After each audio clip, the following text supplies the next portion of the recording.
ሰላም ጤና ይስጥልን የተከበራችሁና የተወደዳችሁ በዓለም ዙሪያ የምትገኙ ጣና ቴሌቪዥን ቤተሰቦች እንደምን ዋላችሁ። አክብሮታዊ ሰላምታችን በያላችሁበት የምድር ዳርቻ ሁሉ ከጣና ቴሌቪዥን ዜና ክፍል ይድረሳችሁ እያልን የነሐሴ 19 ቀን 2018 ዓ.ም የዕለቱን ዋና ዋና ዜናዎች ርዕሶቹን አስቀድመን እናስደምጣችኋለን። የህወሓት ዳግም ክህደት በጽምዶ ላይ ከብልጽግናው ስርዓት ጋር ለመደራደር ፍላጎቱን ያሳወቀው ህወሓት ለአፍሪካ ህብረት ልዩ መልእክተኛ ለኦሉሴጉን ኦባሳንጆ 5 ቅድመ ሁኔታዎችን ማቅረቡ ተነግሯል። ይህ አቋም በጽምዶ አባላት ዘንድ ያስነሳውን ቅሬታና የፖለቲካ ውዝግብ በዜናችን በቀዳሚነት ይደመጣል። ወለጋ ላይ ምን ታቅዷል? በአዲስ አበባ የተከሰተውን የፖለቲካ ውድቀት ተከትሎ የኦህዴድ ብልጽግና ስርዓት አዲስ የፖለቲካ አቅጣጫ እየያዘ መሆኑ የሚጠቁሙ መረጃዎችን ከአማራ ህዝብ ጋር የተያዘውን አቋምና በወለጋ ሊኖር የሚችለውን አዲስ እቅድ የተመለከተው የትንታኔ ዘገባችንም ሰዓቱን ጠብቆ ይቀርብላችኋል። የግፍ ብዛት ዝም እንድንል ሳይሆን እንድንነሳ ያደርገናል። ህዝብ በአማራ ህዝብ ላይ የሚፈጸመው ግፍ እየበዛ መምጣቱን ተከትሎ የመንዝ ግሽ አውራጃ ህዝብ የሰጠው ምላሽና የትግል ጥሪ በዜናችን ይደመጣል። የከንቲባው ዛቻ ያጀበው የአቫንቲ ሆቴሉ ስብሰባ፣ የባህር ዳር ከተማ ከንቲባ ጽሕፈት ቤት ተሳታፊዎች ማስታወሻ ደብተርና እስክሪብቶ እንኳን ይዘው እንዳይገቡ የተከለከሉበትን ሚስጥራዊ ስብሰባ መረጃዎች ደርሰውናል። በስብሰባው የተነሱት ጉዳዮችና የተላለፉት መልእክቶች ይቀርቡላችኋል። እነዚህንና ሌሎች ዜናዎችን አካተናል። እስከ ዜናችን ፍጻሜ ድረስ አብራችሁ እንድትቆዩ እየጋበዝን ወደ ዝርዝር ዜናዎቹ እናልፋለን።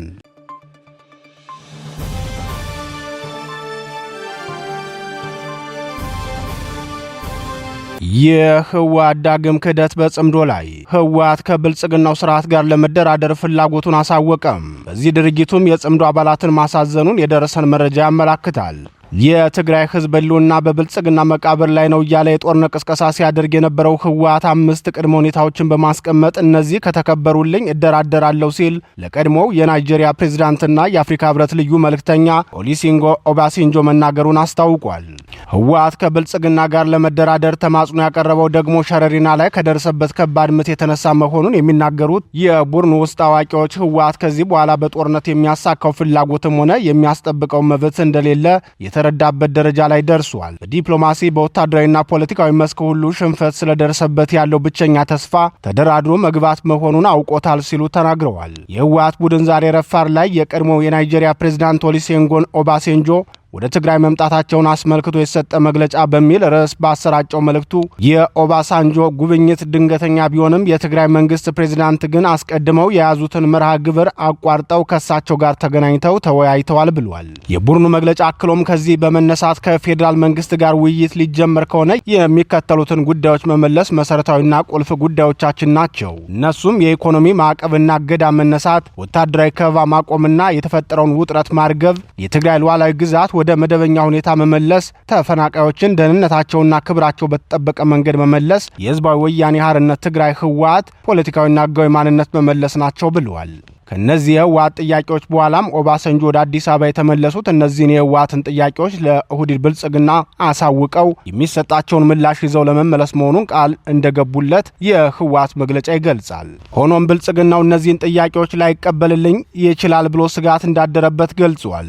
በመሆኑም መፍትሄ ብሎ ያስቀመጠው ለትግራይ ህዝብና ለዓለም ማህበረሰብ ትርጉም ያለው ታማኝ፣ ግልጽና ተጨባጭ የጊዜ ገደብ የተቀመጠለት እንዲሁም በዋና ዋና ግፊት መፍጠር የሚችሉ ዓለም አቀፍ አጋሮች የሚደገፍ የሰላም ውይይት ለማድረግ ዝግጁ መሆኑን በተደጋጋሚ አረጋግጧል። ስለዚህ ቅንነት ያለውና መፍትሄ የሚያመጣ የውይይት ሂደት ለማካሄድ ፍላጎት ካለ የብልጽግና መንግስት ተከታታይ ትንኮሳዎችን የሚያቆምና የሚገታ እንዲሁም ሆን ተብሎ በትግራይ ህዝብ ላይ የተጣለው የኢኮኖሚም ሆነ ሌሎች እገዳዎች እና ከበባዎች እንዲነሱ ማድረግ እንዳለበት የትግራይ መንግስት በተደጋጋሚ ያሳስባል። በዚህም መሰረት ሰላምና መረጋጋት ተጨባጭ ባልሆኑ ቃል ኪዳኖችና ቅደም ተከተል ባልተወሰነላቸው ሂደቶች ሊረጋገጥ አይችልም።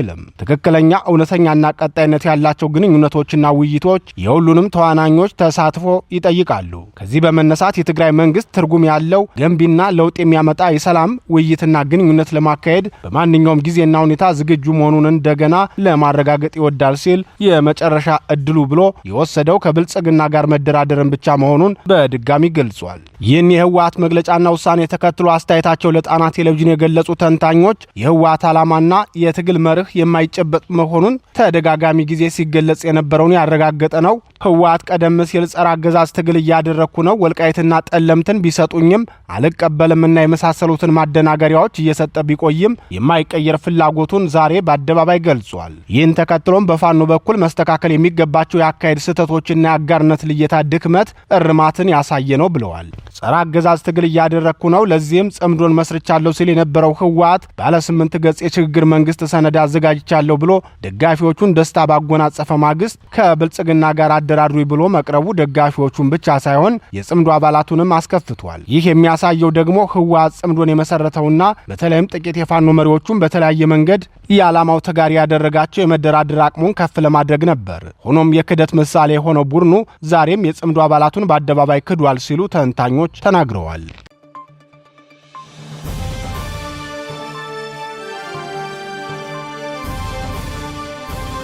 ወለጋ ላይ ምን ታቅዷል?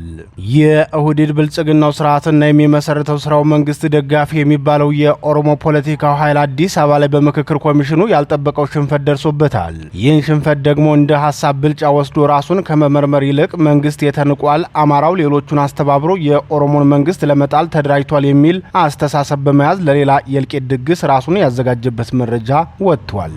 የኦህዴድ ፖለቲካ መጫወቻ ካርድ የሚባሉት የአዲስ አበባ ጉዳይና በኦሮሚያ ክልል የሚኖረውን አማራ ላይ ሸምቀቆ ማጥበቅን ነው።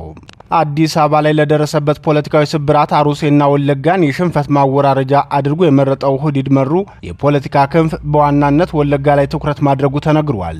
ከ3 ዓመት በፊት ወለጋ ለቀምት ተጉዘው የነበሩት የብልጽግናው ሊቀመንበር ከዚህ በኋላ ኦሮሞና ኦሮሞ እየተገዳደለ የኦሮሞን መንግስት ማዳከም እንዲበቃ በጫካ ያሉትን ወንድሞቻችንን ምክራችሁ መልሷቸው፣ አልመጣም ካሉም ከኦሮሞ ጋር መገዳደላቸውን እንዲያቆሙ ንገሯቸው ሲሉ መናገራቸው አይዘነጋም። የብልጽግናው ሊቀመንበር ያንን መልእክት ካስተላለፉበት ጊዜ ጀምሮ አንደኛው የሸኔ ክንፍ መሳሪያውን ሳይፈታ አዲስ አበባ ገባ።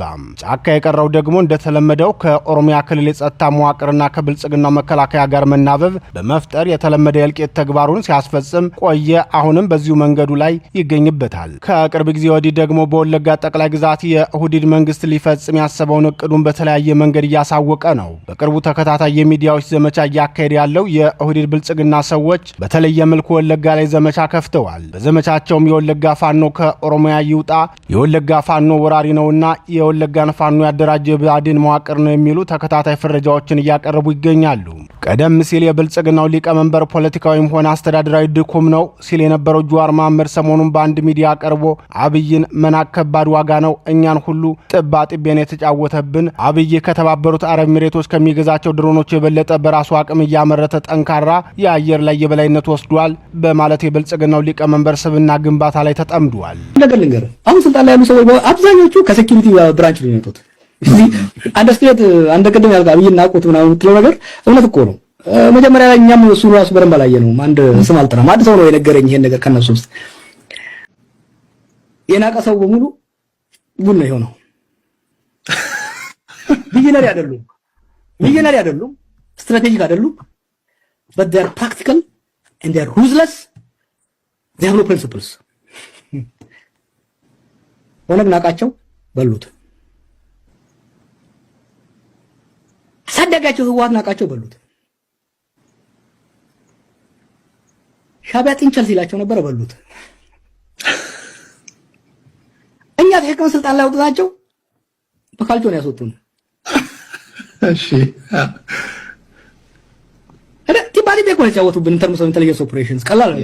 ጀዋር በዚህ የገጽታ ግንባታ ስራው ብቻ ሳይወሰን የአማራ ተወላጆችን ከወለጋ የማጽዳት ዘመቻውን በይፋ ከመጀመሩም ባለፈ በወለጋ የተፈጸመው እልቂት በሙሉ በወለጋ ፋኖ ነው። የወለጋ ፋኖ ይህንን ሁሉ እልቂት ሲፈጽም እነ ጃልመሮ ተሸውደው ሳይገባቸው ህዝባቸውን ሳይከላከሉ ቆይተዋል። ለዚህ በወለጋ ፋኖ ለተፈጸመ እልቂት የአማራ ፋኖ ብሔራዊ ንቅናቄ ኃላፊነቱን መውሰድ አለበት ብለዋል። ከዚህ የጀዋር ግልጽ የእልቂት ቅስቀሳ በተጨማሪም ኦኤምኤን የሚባለው ሚዲያ በተከታታይ በዚህ ጉዳይ ዘገባዎችንና የእልቂት ጥሪ ግብዣዎችን እያካሄደ መሆኑን በተከታታይ ዘገባዎቹ አስታውቋል። ይህን ቅስቀሳና ዘመቻ ደግሞ በስምና በስልጣን ምድባቸው የሚታወቁ የኦህዴድ ብልጽግና ሰዎችን ጨምሮ የስርዓቱ ወታደራዊ አዛዦችን በግልጽ ሲጋሩት ታይተዋል። ይህ የሚዲያ ፕሮፓጋንዳና ፍረጃ አየር ላይ በሚሰራጭበት ወቅት መሬት ላይ ደግሞ የኦነግ ሸኔ ታጣቂ ኃይል ከኦህዴድ ብልጽግና መደበኛ የጸጥታ ኃይልና የመደበኛ የእልቂት ቡድን ጋር ቅንጅት ፈጥሮ ንጹሃንን እያሳደደና እየገደለ ይገኛል።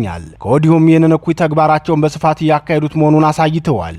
የአዲስ ኮምፓስ ሚዲያ ባለቤት የቀድሞ የኮሚኒኬሽን ሚኒስተር ዴታ ኤርሚያስ ለገሰ በበኩሉ ከወለጋ ለቃችሁ ውጡ በሚል ርዕስ ሰፊ ፕሮግራም ማሰራጨቱ ታውቋል። ቀደም ሲል በአማራ ፖለቲካ ላይ የጎንደርን ኤሊት ለይቶ የፍረጃ ስም በመስጠት በተከታታይ ሲያሳድድና ሲያሸማቅቅ የነበረው ኤርሚያስ ለገሰ ሰሞኑን በወለጋ ጉዳይ የሚያሰራጨው መረጃም የስርዓቱን ተልዕኮ ተቀብሎ መሆኑን ከንግግሩ መረዳት ይቻላል። ኤርሚያስ የአዲስ ኮምፓስ ርዕስ አንቀጽ ነው ብሎ ባሰራጨው ዘገባው ከአንድ ዓመት ከ8 ወር በፊት ጀምሮ ለመንግስት ሳሳስብ ቆይቼ ነበር፣ ሰሚ አላገኘውም እንጂ የወለጋ ፋኖ የወለጋ ተወላጆች ሳይሆኑ የቀድሞ የአማራ ፋኖ በጎጃም ለፖለቲካ ፍላጎቱ ወደ ወለጋ ያስገባቸው ወራሪዎች ናቸው። ወራሪ ደግሞ ከክልሉ መውጣት አለበት በማለት ተናግሯል። እነዚህ ተከታታይ መግለጫዎች፣ የሚዲያ ዘመቻዎችና መሬት ላይ የተጀመረው የእልቂት ዘመቻ በቀጣይ የብልጽግናው ስርዓት በወለጋ አማራ ላይ ሊፈጽም ያቀደውን ትልሙን የሚያሳይ ነው። ይህን እልቂት ለማስጀመርም ከፍተኛ ቁጥር ያለው ሰራዊት የኢመደበኛ ኃይልና የኦነግ ሸኔ ታጣቂ ቅንጅታዊ የዘመቻ ስምሪት ተሰጥቶት ወደ ስራ ለመግባት የመጨረሻው ምዕራፍ ላይ መሆኑን ለጣና ቴሌቪዥን የደረሰው መረጃ ያመላክታል።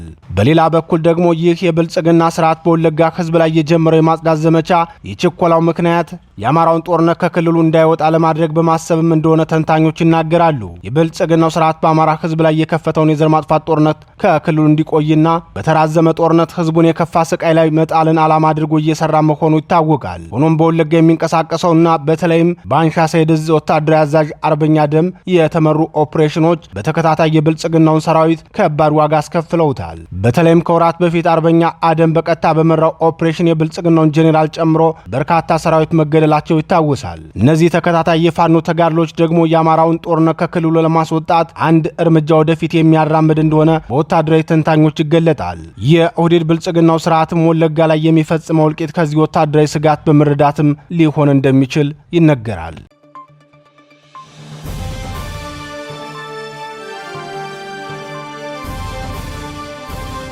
የግፍ ብዛት ዝም እንድንል ሳይሆን እንድንነሳ ያደርገናል። ህዝብ የኦህዴድ ብልጽግናው ስርዓት በአማራ ህዝብ ላይ የሚፈጽመው ግፍ ከቀን ወደ ቀን እየከበደ መምጣቱን ተከትሎ የአማራ ህዝብ በዚህ ግፈኛና ነውረኛ ስርዓት ላይ የሚያደርገውን ትግል እንዲያጠናክር ያደርገናል እንጂ ፈርተን አንገት ደፍተን ግፍን ተሸክመን እንድንቀመጥ አያደርገንም ሲሉ በሸዋ ጠቅላይ ግዛት የመንዝና ግሽ አውራጃ ህዝብ ተናገረ። በስርዓቱ የበዛ ግፍ ዙሪያ አስተያየታቸውን የሰጡ የአካባቢው ነዋሪዎች አክለውም መንግስት የሚፈጽምብን ግፍ ከጊዜ ወደ ጊዜ እየከበደ መሄዱ የጭካኔውን መጠን የሚያሳይ እንጂ እኛን ለጭቆና ምቹ መሆኑን አያሳይም። በተለይም ከቅርብ ጊዜ ወዲህ እየፈጸመ ያለው ጭካኔ የተሞላበት ግፍ ህዝብ ከሚችለው በላይ ሆኗል ብለዋል። አንደኛው አስተያየት ሰጪ ሲቀጥሉም የግመሉን ወገብ የምትሰብረው የመጨረሻው ላብ ናት እንዲሉ የአማራን ህዝብም የሚሰብረው ከዚህ በኋላ የሚጫንበት የግፍ ቀንበር ነው። በዚህ ሰዓት ተነስተን ስርዓቱን ካላስወገድን መጨረሻ ላይ እንደምንጠፋ እናውቃለን። በመሆኑም ህልውናችንና ነጻነታችን ይህንን ስርዓት በማስወገድ ላይ የተመሰረተ እንደመሆኑ መጠን መላው የአማራ ህዝብ የፋኖን ትግል እንዲቀላቀል የሚያስገድድ ሰዓት ላይ ደርሷል በማለት ገልጸዋል።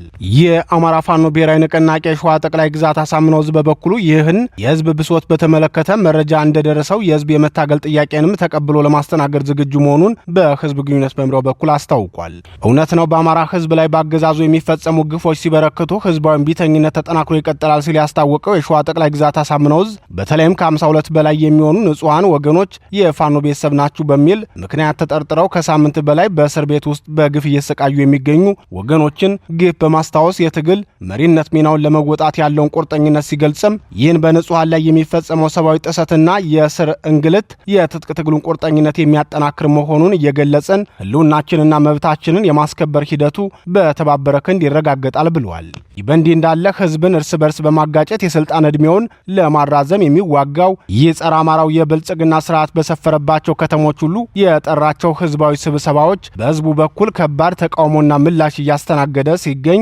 በስብሰባው ላይ የተገኙት አካላት እንጠብቃችኋለን እያላችሁ ራሳችሁ ዘረፋ፣ ደፈራ፣ ድብደባና ከአቅም በላይ የሆነ ግብር ጭማሪ ፈጸማችሁብን ሲሉ ፊታቸውን ላዞሩበት አገዛዝ እውነቱን መናገራቸውና ማጋለጣቸው በየከተማው ቀጥሏል። ነዋሪዎቹ ባቀረቧቸው ቅሬታዎችና ተቃውሞ ምክንያት የስርዓቱ ሰራዊት አጀንዳውን በመቀየር በህዝቡ ላይ ጥቃትና ማስፈራራት እንደቀጠለበት መሆኑን ተገልጿል።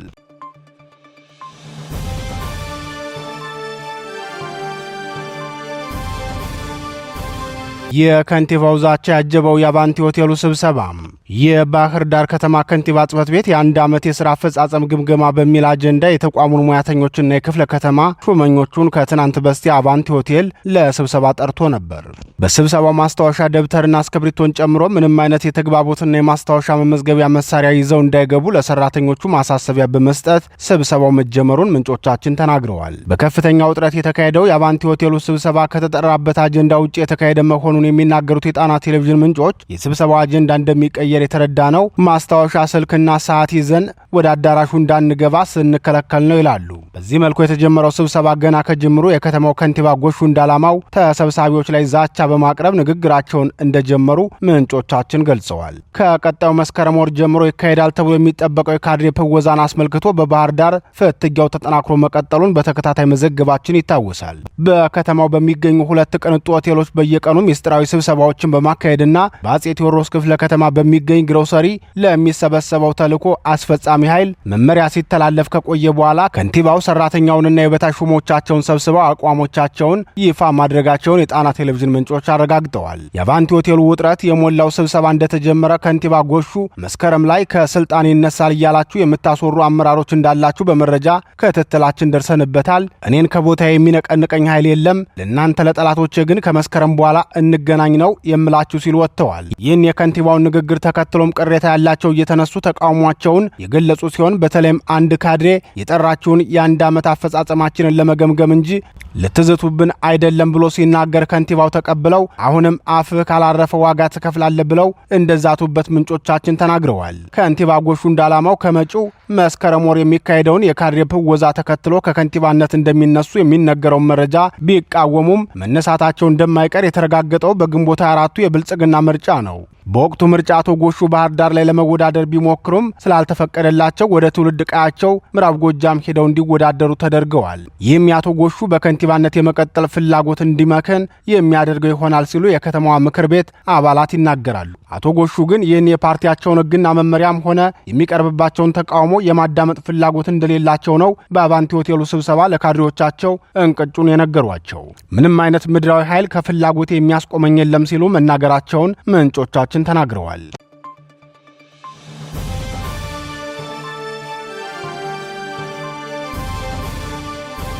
ክቡራትና ክቡራን የጣና ቴሌቪዥን አድማጭ ተመልካቾቻችን የሰዓቱ ዜናችን የተከታተላችሁትን ይመስል ነበር። በምሽቱ የጣና ዜና ወጃችን እስከምንገናኝ በዚሁ ተሰናበትን። ጤና ይስጥልን።